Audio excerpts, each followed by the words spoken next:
the National Dirt Trucks here for race 9 of 12 at the Twin City Raceway. The pole winner would be Bill Tissam in car number 05, but coming to the green flag, Tissam would run into the tire barriers. Tissam had a bit of trouble getting back up to speed, so Henry Cahilson in car number 98 thought it was okay to leave the field at the start. The officials ordered Cahilson to drop back and let Tissam by, but Cahilson would ignore these orders, prompting the officials to disqualify the 98 car after lap 2. Cahilson would take the last hairpin before the start-finish line way too high. Derek Churchill in the 6th would sneak in and try to take the lead away. Cahilson's disqualification would leave Churchill as the leader, so there was really no need for the 6 to be racing the 98 like that.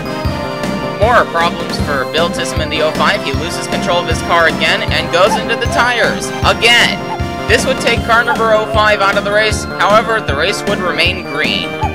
Back up front, Derek Churchill is going to try once again to take away Henry Cahilson's non-existent lead, but without success.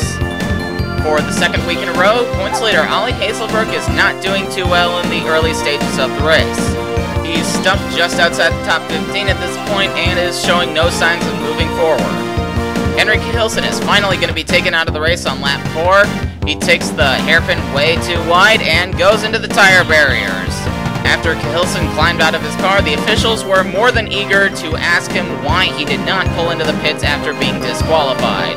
This would leave Derek Churchill in his rightful position as leader, Brian Laney in 2nd, and then Kristen Wagner a bit further back, sneaking around in the 3rd position. Kyle Hanover in car number 85 would be running in 4th, and Freddie Neuendijk, who we're centered on at the moment, is in 5th. Neuendijk is kind of an underrated driver. He runs up front quite a bit, but there's not a whole lot of attention directed towards him. Trouble strikes Mark Hillman in car number 48. Coming through the second to last hairpin, he slides off the course and into the tire barriers. Hillman really needs a good run, but today is not the day for that. Back up front, Derek Churchill in the number 6 continues to lead. Brian Laney in the 66, keeping pace with Churchill in 2nd position. Churchill and Laney are starting to break away from the pack a little bit. Mark Hillman, for some reason, did not go into the pits, despite the fact that his car is smoking and struggling to get back up to speed. However, unlike in recent incidents in the National Dirt Trucks, Hillman was gracious and kept out of the way of the leaders. First caution of the race flew in lap 8. Hairpins are apparently not the driver's best friend here, as Matt Magillo is about to find that out. He slips off the course and into the tires. Car number 20 would be done for the day. Derek Churchill led on the restart. Brian Laney is unable to challenge him.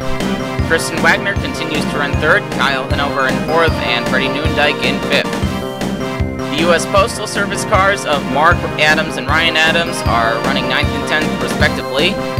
They've really been struggling all season, and it wasn't until very recently that they started picking up speed. Mark Hillman is finally going to be taken out of the race. He moves over a bit too much. He's going to go into the tire barriers, up into the path of JF Moreau in the 58. I can't imagine Moreau would be too happy about this, but Hillman would be towed to the pits. The officials would order him to park car number 48. Ollie Hazelbrook would finally start to gain some ground. He was running in 13th, appropriately enough, on lap 13. Bernie Fellows in car number 88 is going to get his chance to have trouble. Coming into the hairpin, he slides off the course and into the tires. Caution 2 would fly on lap 20. The Team Thunder cars would continue to be plagued with problems today. This time it's John Steffens that has trouble. He slides off the course in turn 1 and goes into the tires. These meetings with the tires are really starting to become repetitive. Derek Churchill led on the restart once again. Brian Laney in 2nd, Kristen Wagner in 3rd. Churchill and Laney get a bit of a jump on Wagner. One of the leaders is finally going to make a passing attempt. Kyle Hanover tries to take the 3rd spot away from Kristen Wagner, but Wagner gets away from him in the hairpin. Coming down the front straightaway, Homer Howard is a bit too close to Angela Wagner in car number 77.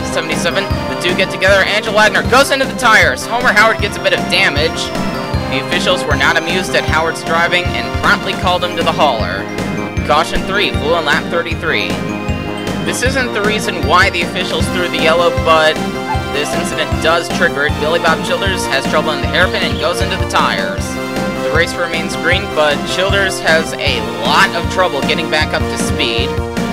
As the leaders came around, the officials decided that Childers was moving slow enough to be considered a major obstacle and threw the yellow flag. On the restart, there were just 2 laps to go. Derek Churchill led as usual. Bryant Laney gets a pretty big jump and keeps pace with the 6, even makes an attempt for the lead, but without success. However, on the white flag lap, Laney would get another chance. He gets a run on Derek Churchill. He pulls to the inside, and coming into the hairpin, he has a lot of momentum on the 6, but Churchill breaks away from the 66, and Derek Churchill would cruise on to take his first National Dirt Trucks victory. And here are your top 10 finishers. Bryant Laney gets his best career finish. Kristen Wagner gets another top 5. Kyle Hanover continues to run strong. Freddie Neuendijk continues to run strong as well.